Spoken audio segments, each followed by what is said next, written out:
समय निकालकर जरूर सुने। एक धनी सेठ के 7 बेटे थे, 6 का विवाह हो चुका था, 7वीं बहू आई। वह सत्संगी माँ बाप की बेटी थी। बचपन से ही सत्संग में जाने से सत्संग बस गया था जीवन में। ससुराल में घर का सारा काम तो नौकर चाकर करते थे, जेठानियाँ केवल खाना बनाती हैं, उसमें भी खटपट होती रहती है। बहू को संस्कार मिले थे कि अपना काम स्वयं करना चाहिए और प्रेम से मिलजुल कर रहना चाहिए। अपना काम स्वयं करने से स्वास्थ्य बढ़िया रहता है। उसने युक्ति खोज निकाली और सुबह जल्दी स्नान करके शुद्ध वस्त्र पहनकर पहले ही रसोई में जा बैठी। जेठानियों ने टोका, लेकिन फिर भी उसने बड़े प्रेम से रसोई बनाई और सबको प्रेम से भोजन कराया। सभी बड़े तृप्त व प्रसन्न हुए। दिन में सास छोटी बहू के पास जाकर बोली, बहू तू सबसे छोटी है, तू रसोई क्यों बनाती है? तेरी 6 जेठानियाँ हैं। बहू, माँ जी, कोई भूखा अतिथि घर आ जाए तो उसको आप भोजन क्यों कराते हो? बहू, शास्त्रों में लिखा है कि अतिथि भगवान का स्वरूप होता है, भोजन पाकर वह तृप्त होता है तो भोजन कराने वाले को बड़ा पुण्य मिलता है। माँ जी, अतिथि को भोजन कराने से पुण्य होता है तो क्या घर वालों को भोजन कराने से पाप होता है? अतिथि में भगवान का स्वरूप है तो घर के सभी लोग भी तो भगवान का स्वरूप है, क्योंकि भगवान का निवास तो जीव मात्र में है। और माँ जी, अन्न आपका, बर्तन आपके, सब चीज़ें आपकी हैं। मैं जरा सी मेहनत करके सब में भगवत भाव कर रख के रसोई बनाकर खिलाने की थोड़ी सी सेवा कर लूँ तो मुझे पुण्य होगा कि नहीं होगा? सब प्रेम से भोजन करके तृप्त होंगे, प्रसन्न होंगे तो कितना लाभ होगा। इसलिए माँ जी, आप रसोई मुझे बनाने दो, कुछ मेहनत करूँगी तो स्वास्थ्य भी बढ़िया रहेगा। सास ने सोचा कि बहू बात तो ठीक कहती है, हम इसको सबसे छोटी समझते हैं पर इसकी बुद्धि सबसे अच्छी है।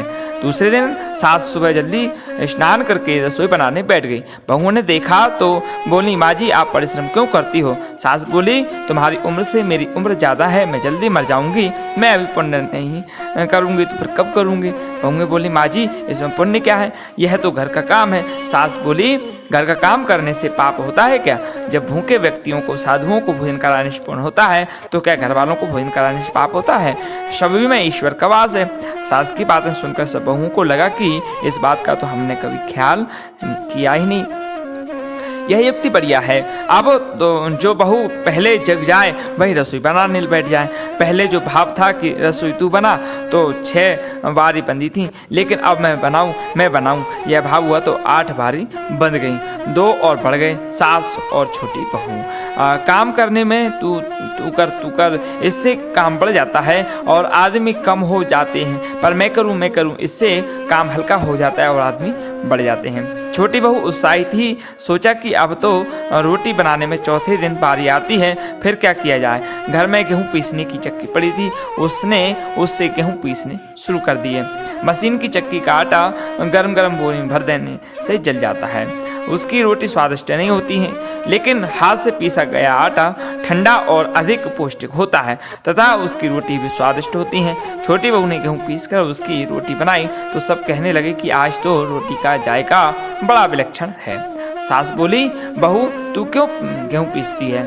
अपने पास पैसों की कमी नहीं है। माँ जी, हाथ से गेहूं पीसने से व्यायाम हो जाता है और बीमारी नहीं आती। दूसरा, रसोई बनाने से भी ज़्यादा पुण्य गेहूं पीसने का है। सास और जेठानियों ने जब सुना तो लगा कि बहू ठीक कहती है। उन्होंने अपने अपने पतियों से कहा, घर में चक्की ले आओ, हम सब गेहूं पीसेंगी। रोजाना सभी जेठानियां चक्की में 2-2.5 सेर गेहूं पीसने लगी। अब छोटी बहू ने देखा कि घर में झूठे बर्तन मांजने के लिए नौकरानी आती है और अपने झूठे बर्तन हमें स्वयं साफ करने चाहिए, क्योंकि सब में ईश्वर है तो कोई दूसरा हमारा झूठा क्यों साफ करे। अगले दिन उसने सब बर्तन मांज दिए। सास बोली, बहू विचार तो कर, बर्तन मांजने से तेरा गहना घिस जाएगा, कपड़े खराब हो जाएंगे। माँ जी, काम जितना छोटा उतना ही उसका महात्म्य ज़्यादा। पांडवों के यज्ञ में भगवान श्री कृष्ण ने झूठी पत्तलें उठाने का काम किया था। दूसरे दिन सास बर्तन मांजने बैठ गई। उसको देख के सब बहुओं ने बर्तन मांजने शुरू कर दिए। घर में झाड़ू लगाने नौकर आता था।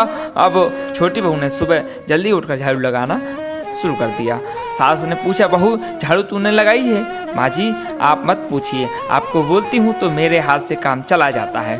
झाड़ू लगाने का काम तो नौकर का है, तू क्यों लगाती है? माँ जी, रामायण में आता है कि वन में बड़े बड़े ऋषि मुनि रहते थे, लेकिन भगवान उनकी कुटिया में न जाकर अपने पहले सबरी की कुटिया में गए, क्योंकि सबरी रोज चुपके से झाड़ू लगाती थी, पंपा सरोवर का रास्ता साफ करती थी कि कहीं आते जाते ऋषि मुनियों के पैरों में कंकड़ न चुभ जाएं। सास ने देखा कि यह छोटी बहू तो सबको लूट लेगी, क्योंकि यह सबका पुण्य अकेले ही ले लेती है। अब सास और सब बहुओं ने मिलकर झाड़ू लगाने शुरू कर दी। जिस घर में आपस में प्रेम होता है वहाँ लक्ष्मी बढ़ती है, और जहाँ कलह होती है वहाँ निर्धनता आती है। सेठ का तो धन दिनों दिन बढ़ने लगा। उसने घर की सब स्त्रियों के लिए गहने और कपड़े बनवाना दिए। अब छोटी बहू ससुर से मिले गहने लेकर बड़ी जेठानी के पास गई और बोली, आपके बच्चे हैं, उनका विवाह करोगी तो गहने बनवाने पड़ेंगे। मेरे तो अभी कोई बच्चा नहीं है, इसलिए इन गहनों को आप रख लीजिए। गहने जेठानी को देखकर बहू ने कुछ पैसे और कपड़े नौकरों में बांट दिए। सास ने देखा तो बहू बोली, बहू यह तुम क्या करती हो? तेरे ससुर ने सबको गहने बनवा कर दिए और तुम जेठानी को दे दिए और पैसे कपड़े नौकरों में बांट दिए। माँ जी, मैं अकेले इतना संग्रह करके क्या करूँगी? अपनी वस्तु किसी जरूरतमंद के काम आए तो आत्मिक संतोष मिलता है, और दान करने का तो अमिट पुण्य होता ही है। सास को बहू की बात लग गई। वह सेठ के पास जाकर बोली, मैं नौकरों में धोती साड़ी बांटूंगी और आसपास में जो गरीब परिवार रहते हैं उनके बच्चों को फीस मैं स्वयं भरूंगी। अपने पास कितना धन है, किसी के काम आए तो अच्छा है ना, न जाने कब मौत आ जाए और यह सब यहीं पड़ा रह जाए। जितना अपने हाथ से पुण्य कर्म कर हो जाए अच्छा है। सेठ बहुत प्रसन्न हुआ कि पहले नौकरों को कुछ देते तो लड़ पड़ती थी, अब कहती है कि मैं खुद दूंगी। सास दूसरों को वस्तुएं देने लगी तो यह देख के दूसरी बहुएं भी देने लगी। नौकर भी खुश होके मन लगा के काम करने लगे और आस पड़ोस में भी खुशहाली छा गई। श्रेष्ठ मनुष्य जो आचरण करता है, दूसरे मनुष्य वैसा वैसा ही काम करते हैं। वह जो कुछ प्रमाण कर देता है, दूसरे मनुष्य उसी के अनुसार आचरण करते हैं। छोटी बहू ने जो आचरण किया उससे उसके घर का तो सुधार हुआ ही, साथ में पड़ोस पर भी अच्छा असर पड़ा। उनके घर में भी सुधार हो गया। देने के भाव से आपस में प्रेम भाईचारा बढ़ गया। इस तरह बहू को सत्संग से मिली सूझबूझ ने उसके घर के साथ अनेकों घरों को खुशहाल कर दिया। बोलो राधे कृष्णा।